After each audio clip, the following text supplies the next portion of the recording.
We don't have trains today. We destroyed the trains. We destroyed the hospitals. Destroyed road infrastructure, drainage system, bridges are falling. We haven't progressed, but I can tell you, which is sad, whenever white people leave an African country, that country becomes a home. You can check, even go Haiti, even go Harlem, they leave the city, it becomes a ghetto. And what does it say about us? What's that saying about us? We need to be honest, and look inward. All the suburbs that were built during apartheid. We're chasing them. Parliament, union buildings, hospitals, stadiums. Yeah, it is sad. Sure. This has got to be the saddest thing I could ever listen to. And many people, especially those who have been brainwashed by Marxists, they are just taught to just start insulting and never answer the question, was anything he said not true? It's true. You can't argue with a single statement he made. You can get angry, but you can't argue. And the only arguments you can come up with is, no, it's because I'm a victim. No, it's because I'm angry. No, it's because my history. Sad. So, we are faced with a choice as a country. Are we going to let this ship sink, or are you going to be part of making history in South Africa? Let me give you my biblical reaction. Everything we are suffering is because of Marxism, neo-Marxism, critical theory, critical race theory, which says everything must be divided between black and white, victim and victimizer, oppressed and oppressor. And everything that the country has been doing has been going through the lens of transformation, which literally says they are oppressed and oppressors. Timothy says, I charge you before God and the Lord Jesus Christ and the elect, that you observe these things without prejudice. Without prejudice. See, if you listen to the language of politicians, comrades, revolutionaries, and fighters, you would swear that the person we were reading who said, I don't have food for my kids, does not exist. Because every white person is prejudged as privileged. Every black person is prejudged as underprivileged. I'm not underprivileged. I'm not disadvantaged in any way whatsoever. I don't want a BE deal.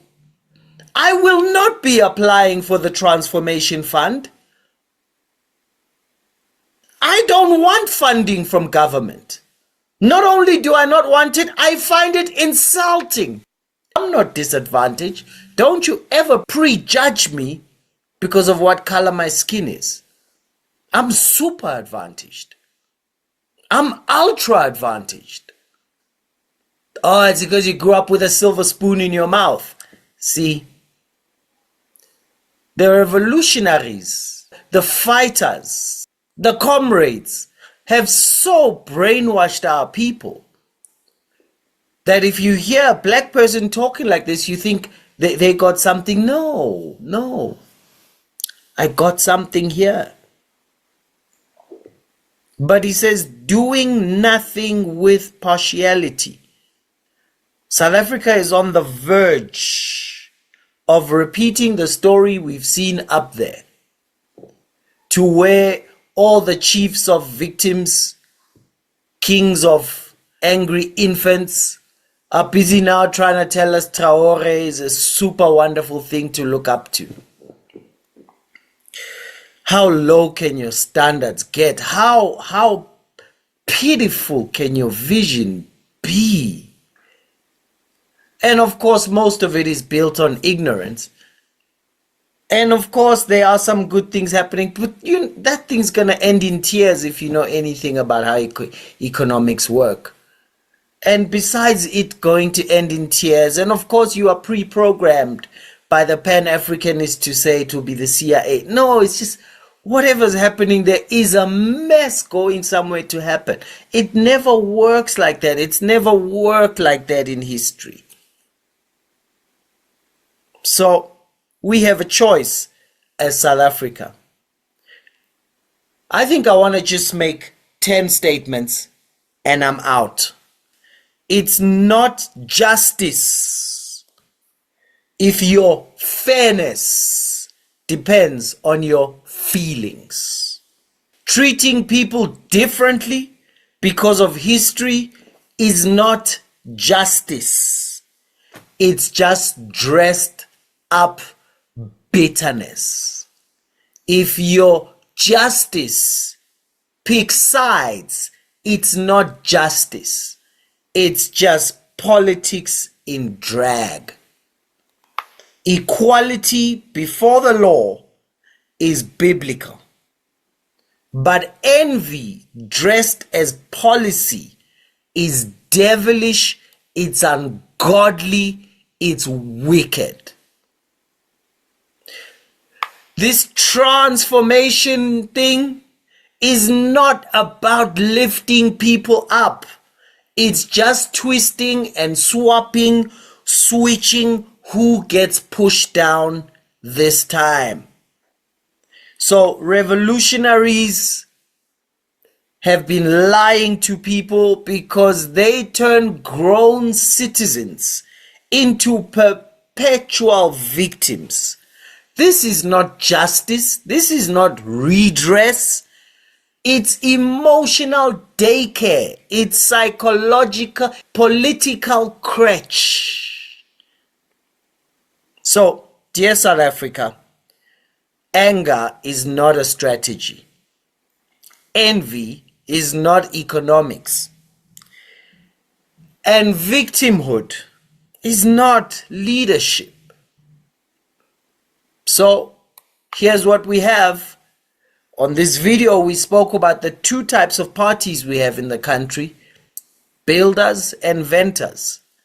Builders want fairness, but venters want favors.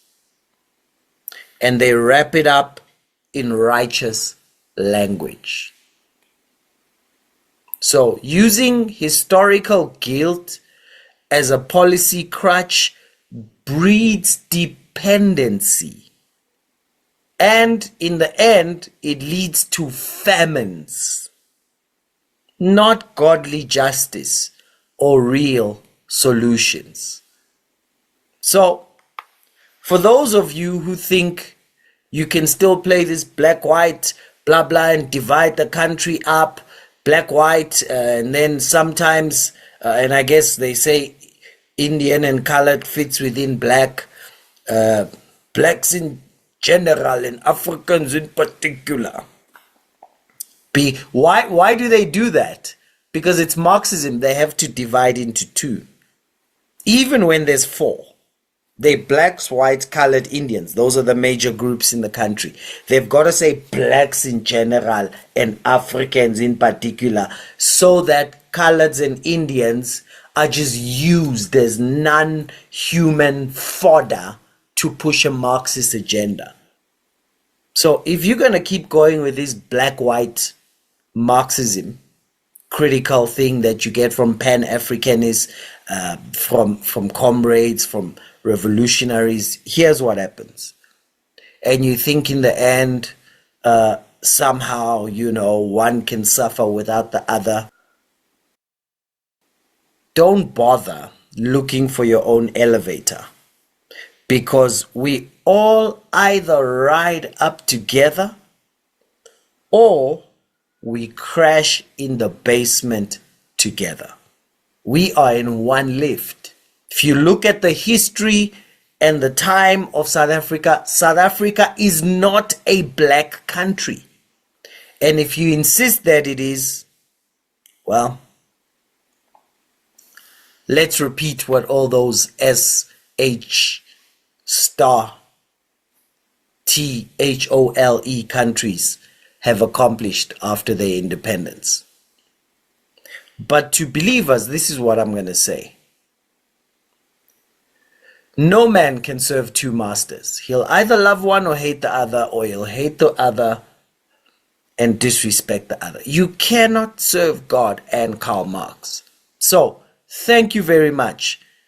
Every now and then, our faith gets shaken, but we win.